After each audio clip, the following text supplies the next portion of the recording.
Mike Brown was just introduced as the new coach of the New York Knicks. It's a guy that's supposed to be taking us to the finals and hopefully a championship. I'm still not convinced. Hit that rock.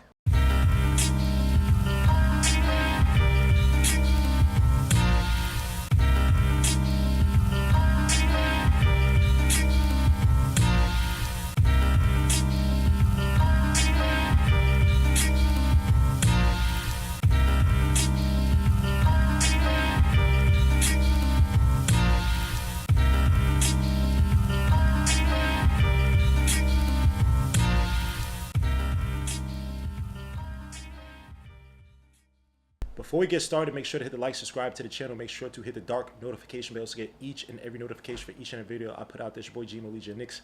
Let's get it. So Mike Brown was just introduced as the coach of the New York Knicks, and I'm just not convinced.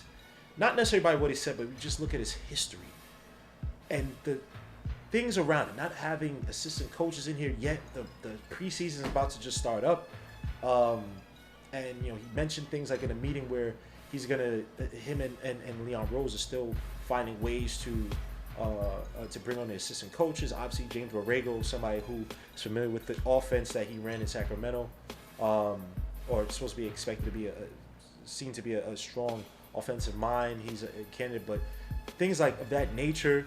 Some of the things he said in the meeting or in the conference, excuse me, just not necessarily rubbing the wrong way, but I could just see things not working. Now, you look at a guy like Mike Brown. Again, he has a long history as a head coach. He's had stops in Cleveland, LA, as well as obviously the Kings as a head coach, assistant coach, in Golden State for several years, 6 if I remember. And we're also talking about a coach who's also trying to find his way and find what he actually is. Now, when you look at it back at his career, we're talking about a guy Mike Brown, obviously having stops in Cleveland, as well as LA, and then the Kings had assistant coaching jobs in Golden State. This is a guy who came over from the Greg Popovich tree. When we look at Mike Brown, he also has to find his way as a coach who can finally be a championship level coach. What is his true identity? Is he a defensive guy coming over from Cleveland? Is he an offensive coach? What we've seen with the Kings. You're talking about a guy who went from having the best defense in the league with those LeBron James. It was 2006, 2007, 2008, the year they went to play the Spurs in a final, but a lot of it, again, predicated or built off of guys like LeBron James. Obviously, having guys like Zagunis Ilgauskas helping to shore up the defense as well, too. They had several good defensive players, but could never really find anything on offense. Obviously, LeBron James was just way too young. And some people felt he was wrongly terminated or let go. The Cleveland not given enough time to truly see that team out. And I believe he left when they had a 61-21 record that year. Obviously, bringing in Byron Scott, but that was the year that LeBron James was leaving anyway. So, who's to say that Mike Brown would have had that same success? He goes over to LA, where he tried to he was the preferred coach. It was Brian Shaw who they wanted, and then several players also left that team, if I remember. This is Mike Brown. This is back in 2011, 2012, and several key players departed from those championship level teams. They still had Andrew Bynum and whatnot, but I want to say they lost Lamar Odom that year. If I remember, 2011, 2012 was when Mike Brown first came. I want to say they lost Lamar Odom, and some other players as well too. But he tried to instill some of the Princeton offense principles into that team. The guy that still had Kobe Bryant, he was not going to be moving off the ball. And then he goes over to the Kings. Right, had Jody Fernandez as an assistant coach, but you start to see the true evolution of his offense. Now, defensively, they suck. I want to say the year before he was fired. I want to say they finished in the top 10 in defense, but those teams were just not well-built defensive teams, right? Sabonis is not a good defender. De'Aaron Fox, they just didn't have good defenders on that squad. But that was, when you look at the offense, running split action, running motion, a lot of off-ball concepts that got the ball flowing and moving. right? But everywhere he goes, outside of, say, the Cleveland years, he kind of gets the short leash. And when you listen to some of these former players, guys like Jeff Teague, Gilbert Arenas, now granted, take a grain of salt, they sometimes have hyperbolic takes. They seem to not really be convinced by his arrival on the Knicks as well. And I think it's largely because they just don't see this guy as a winning coach. What is he going to instill that makes this team or takes this team over the top? Now, people say, well, the offense is going to move. Granted, yes. The offense, if he's able to implement a lot of the off-ball actions that the Kings were able to run successfully, especially in that first year before guys started to get hurt, if he's able to run that, obviously the offense should get even better. But let's be honest, it wasn't as if the Knicks were in the doldrums offensively. They were a top 10 team offensively when you talk about offensive ratings as well as the scoring. We had one of the best tandems in Cat and Brunson until that kind of fell apart, right? So did you need to just remove the whole system? Things like Mikal Bridges, you have to watch what he was doing in the playoffs. Now, granted, people say, oh, you have to feature him a little bit more. He was getting featured early on. He just started missing shots after that first OKC game. He just couldn't play good offensive basketball until you start to see spurts down the line. The Blazers game, and obviously in the playoffs, where Tom Thibodeau was utilizing him in the fourth quarter of games to be an offset away from Brunson, right? So I always ponder. I always think about if you still had that system here, and again, I'm not saying bring back Tibbs, I'm just saying, was Mikal on the right path? Was he going to hit? You take some minutes off defensively, bring somebody in to play some defense, allow his legs to be a little bit more fresh. Were we going to start to see the better of Mikal Bridges in that system? So I just wonder, did we have to take that system, the offensive system, and totally uphaul it, right? Yes, I love more off-ball offense. I like guys running stagger screens, strong motion, strong motion. I love all that stuff.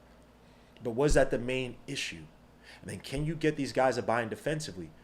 Mike Brown seems to, I don't say rub people the wrong way, but he has what they call the all-in philosophy, where if you're not buying in, you're on the outs, right? Guys like Keon Ellis, who I don't know what happened, but there seems to be some weird issue between him and Keon. People say, oh, he's going to play the bench. I know Tibbs has issues with certain players or whatnot who didn't buy into the program. But Keon Ellis is an example of what the hell are you doing with this guy with do-it-all, glue guy, connector, and you don't want to play this. I like them since Alabama, but it happened with Keon Ellis, right? The buy-in program.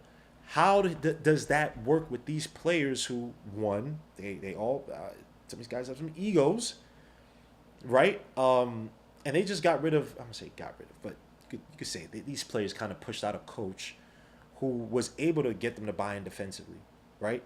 So if he can get these guys to buy in similarly on defense, especially for a guy who hasn't really had great defensive ratings for a full season in a while, what happens then, right? We go back to the offensive side, taking the ball off a guy like Brunson's hands. What happens then? Brunson has literally developed this way because he's been trusted with the ball in his hands. And say what you want about Tibbs, but I have a feeling Jalen Brunson probably wasn't the one saying to get rid of Tibbs. He allowed Tibbs to be a star. He allowed Brunson to be a star. He allowed Brunson to find his ceiling as a top point guard in his league. Guys like Josh Hart, he trusted Josh Hart, right? Allowed that guy, good or bad, to be in fourth quarter in games and get the key rebounds, get key stops if he could, push the tempo when needed, be a connector when needed. So I'm just wondering, this all-in philosophy, if it starts to rub guys the wrong way because they're not getting the usage they thought they were going to get, the exposure they thought they were going to get, what happens then? Talk about the bench guys. It's going to be young players he's going to develop. Is he going to Keon Ellis any players that we so-called think should be taking that next step? You brought on Basele, you brought on Jordan Clarkson. Solid veterans. Two players who I like, especially at their relatively cheap prices. What happens to Pacome? What happens to Tyler Coed? So I think Mike Brown has a lot of things to answer. I think he has a lot of gaps to fill in terms of what he wants to be as a coach. Not having your coaching staff here and taking some of the guys from the previous coaching staff, there's word that Rick Brunson's going to take a back seat. This is this guy's father. Say what you want. Star players typically are allowed to have a family member, somebody in the organization. This time is a former player in Rick Brunson, who I'm not going to sit up here and say he's the greatest of assistant coaches, but we don't know what he does to his son. His presence, what it does for his son. And we've seen some spectacular moments with Brunson, with both Jalen and Rick on the bench. You take away Rick Brunson, is that a slap to his face? Or you lessen his role? Is that a slap to Jalen's face? Does he take that as an affront? A guy who took a lesser deal to allow us to build this team, and we're not even in the second apron yet? I'm just saying, the all-in philosophy could backfire. And you might be rubbing wrong key players that we truly need for the championship level run. Now, I was speaking to my guy, Nick G. He was like, yo, Mike Brown is the coach that we're going to have until we get to the championship level coach. And I said, well, by the time we get to, if he's just a filler in, one, you could have just kept Tibbs, right? Because I think we want to win the championship, not try to get to the next coach to win the championship. And two, a lot of these guys are going to be well into their 30s. I don't know many teams out there where the average age of your starter is going to be 32, 33, and you looking for a championship. So Mike Brown, I just don't find the inspiration in this pick. I would prefer to Taylor Jenkins, somebody who could maximize the relationship between our two best offensive players, and then try to improve what he did defensively with the Grizzlies. We already have many philosophies using wings to play defense, or rely on our wings to play key defense, something that Taylor Jenkins did. Protecting the paint, and obviously protecting outside is secondary. And obviously you want to protect the outside, but stopping the easy points, right? And having a rotation of players, you saw that. But again, a lot of noise between him and the GM Kleiman, and obviously the assistants, LaRoche and Lasula, and there's just a lot of things. So it's like you have to do multivariate analysis to see where things lay out. But I watched this guy, Mike Brown. I watched the interview. I'm just not convinced. I see this guy's career, and it's just weird how he says all the right things. It sounds good, and it looks good on paper. But then he spends, 2-3 years with the Lakers, 3 years, 2.5 or whatever with the Kings. And it's like, you would think that the GMs, you would think that the owners would look at him and say, you know what? That's the coach I want. I believe in his word. He's been doing the right thing. Screw these players. These players got to fall in line. Right? Granted, De'Aaron Fox is a star player, right? Kobe star player, right? It's just weird how he can't stand these players despite all this knowledge, all this.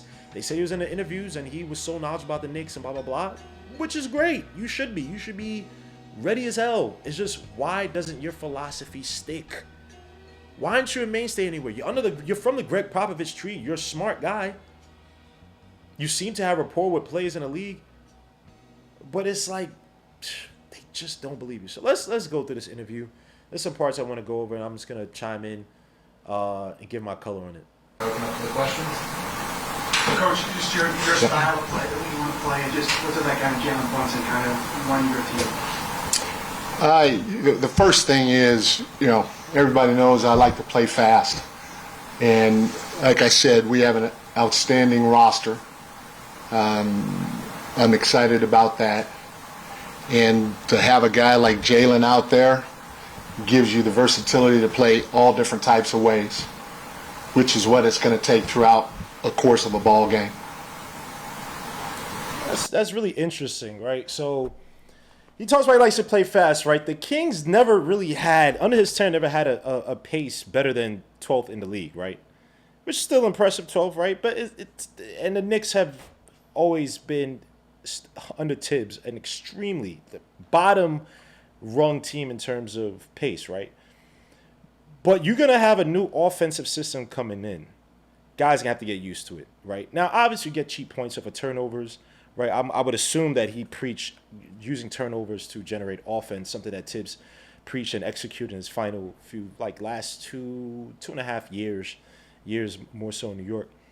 But it's going to be very interesting to see how these guys push fast offense, right? When you're talking about off-ball concepts, you're talking about screening away, you're talking about motion strong, you're talking about staggered screens. These guys are going to have to get into these sets very quickly, right? It's going to take a lot of high high IQ and sacrifice.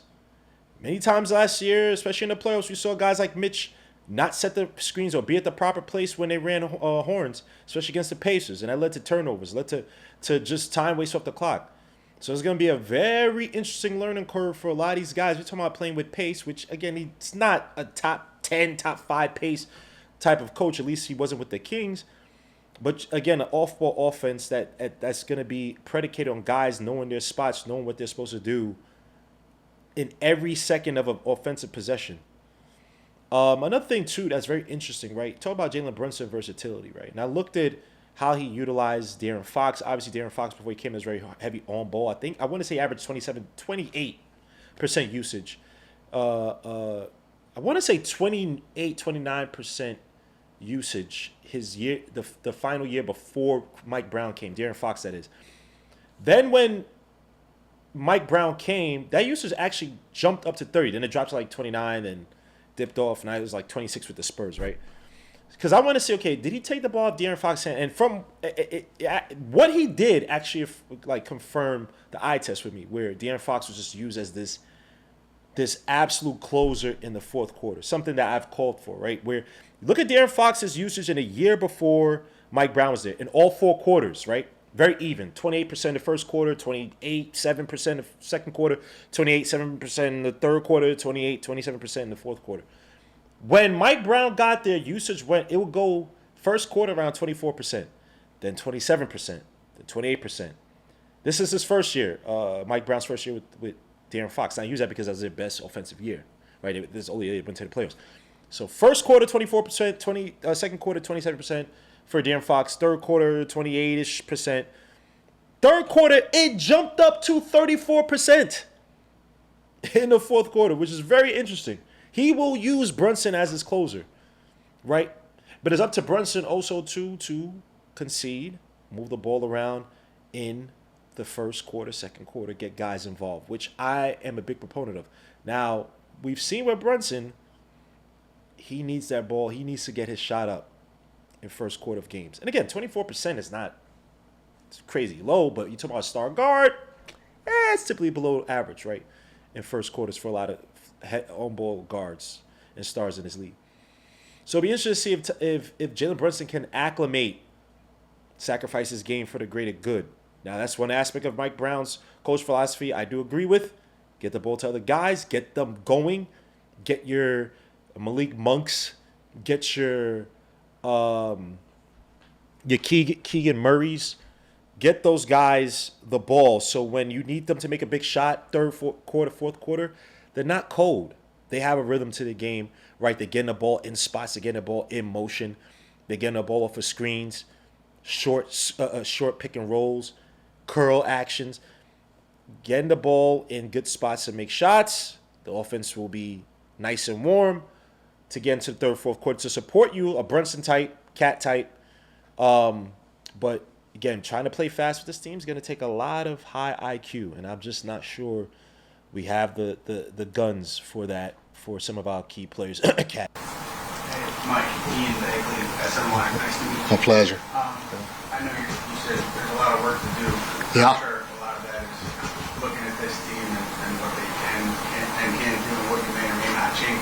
I'm just wondering, the starting five, particularly late in the year, they had a tough time defensively. Do you see areas where they can improve on defense or things that let me do this, maybe we can get some more stuff? Do you see that at all this week? Well, again, I thought, what the group did this past year in the playoffs, it just shows their potential, and not just defensively but offensively too. And so I'm looking forward to putting a plan in place and working with those guys on both ends of the floor. I love their length. I love their versatility. And so implementing something or my vision is very exciting for me, and hopefully it is for everybody else, because I think the ceiling is high on both ends for the group. Good to see you. So it is interesting, right? Like he does. Look, Mike Brown is a guy for years has held guys to be accountable for what they can do, right? That was a big thing with the Kings, even with the Lakers, right? When you talk about his time with the Lakers, right, he was big on, you know, hard closeouts, giving effort on closeouts, keeping the hand in defender's face when protecting the three, just knowing where you're supposed to be in on all your assignments, right? Like he's a guy who likes to defend the paint. He likes to shrink the floor. He hates giving up middle drives, contest everything, and trust your teammates, right? So we talk about help defense, something that Tom Thibodeau instilled last year, throughout his tenure with the Knicks. And I think expect to see more of the same with the Kings, right? With the Knicks. But that's going to take a lot of effort from everybody defensively. Now, the one thing is that he'll play other players. He'll use his bench, right? I think a little bit more than Tom Thibodeau did, so guys will have a little bit more rest on their legs. But I don't think the intensity is going to go down, right? And it's all about buying in.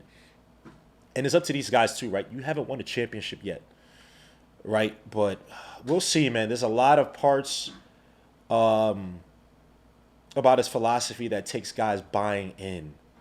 These guys don't truly believe him, that he's this defensive guy, that the defense works, then you could be in trouble. But the good thing is that you do have two defensive wings, Mikal Bridges. I know people hate him as a point of attack defender. You also have OG Anunoby. But it's also going to take guys like Cat to buy in on defense. No more drop back, right? Fighting off of screens, at least hedging at the very least to help your defender to get over. It's going to take a lot of that. And I'm just not sure if guys like Cat will truly buy into that. Also, guys like Yabusele. Not say he's a bad defender by choice, but he's just not a good defender overall.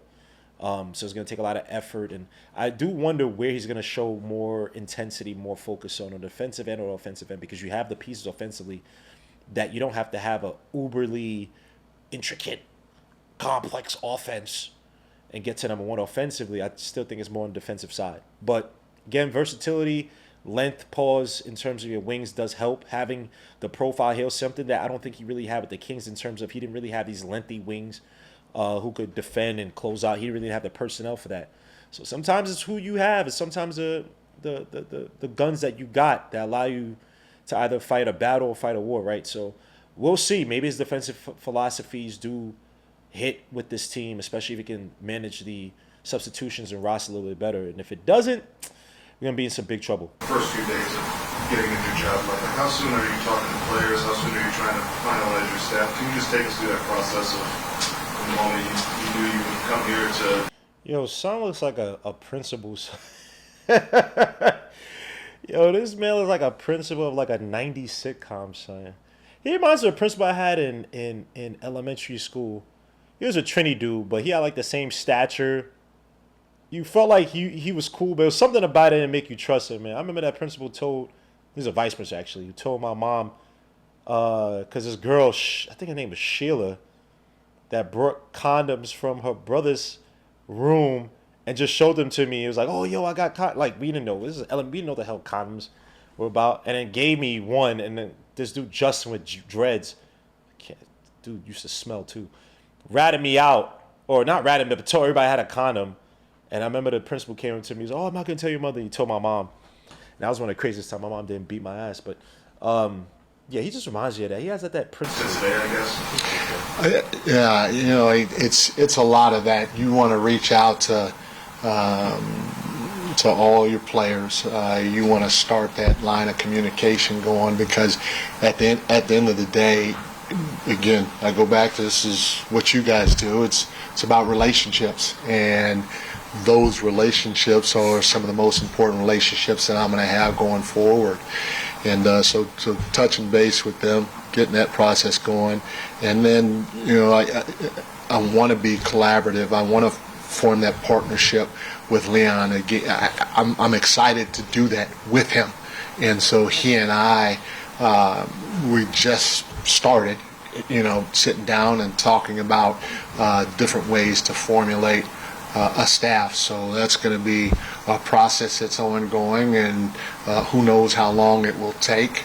But those are a couple of things that you really start to dive into, as well as trying to figure out the landscape and all that other stuff when you get a job. Hey, Mike. That's the dangerous thing. you're supposed to have your staff in place, guys in place already. If you're gonna have retreads or guys from last year, outside of say Rick Brunson, right, you're gonna have some of Tibbs's assistants. If you're gonna be going out trying to poach assistants from here, from there, and you're trying to teach, you're trying to preach to a team accountability, hard work, dedication, all this stuff, and they know you have a hodgepodge of assistant coaches. How much are they truly gonna buy into that? I think people sometimes poo-poo or they marginalize the importance of some of these assistant coaches. I don't, and I didn't with Tibbs, but it's to have one unified voice, right? If you have these assistant, and granted, these assistant coaches, they move from team to team at times, right? But they're under a coach who they buy under, right? Like they all buy under this coach and they buy his philosophy, they buy whatever. And now you and Leon are trying to find the right guys to put around. Well, how do your players respond to that? How does Cat and Brunson, if they run into any issues with you, how do they run into? How do they become your generals, right? To say, hey, yo, everybody, we got to fall in line with Mike Brown, man. I know we started out 5-12, but we got to come back from this. We got to. They're gonna be like, bro, man, are you serious? Man, for all this stuff, you should have just kept Tibbs. Some people might start to say that if that's the case, right? And just to give some context to Mike Brown, man, his issues with De'Aaron, it wasn't even necessarily issues with De'Aaron Fox. De'Aaron Fox came out and said, I didn't have any issues with this guy. I still talk to him every week. There's other players, just so I can name them, but I won't, that wanted this guy fired the summer before the season he finally got fired, right? So things were brewing since that second season for whatever reason. I'm pretty sure Keon Ellis was one of those guys, right? But for whatever reason, there were guys who didn't buy in. Right, and even as De'Aaron Fox, who said, "Look, I don't want to play for another coach if I'm going to be here with the Kings. This is my fifth coach. If he gets fired, I don't want to be here playing for my sixth coach." Right, so obviously he went to the Spurs. But I do wonder if you could have that situation here with the Knicks, where hey, if they don't get, say they get 47 wins, which is big at least just because of how consolidated it is, and then or say if you get to say you could even get to 49 wins. They'll still see it as, we're not as good as last year, right? So does that start to divide the locker room? Do people start to lose faith in this guy looking at a hodgepodge of assistant coaches?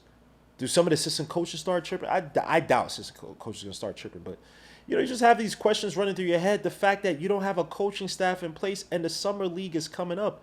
And this summer league, if you look at the roster, there are a bunch of young players. I don't think anybody's going to be able to steal a spot on the team per se.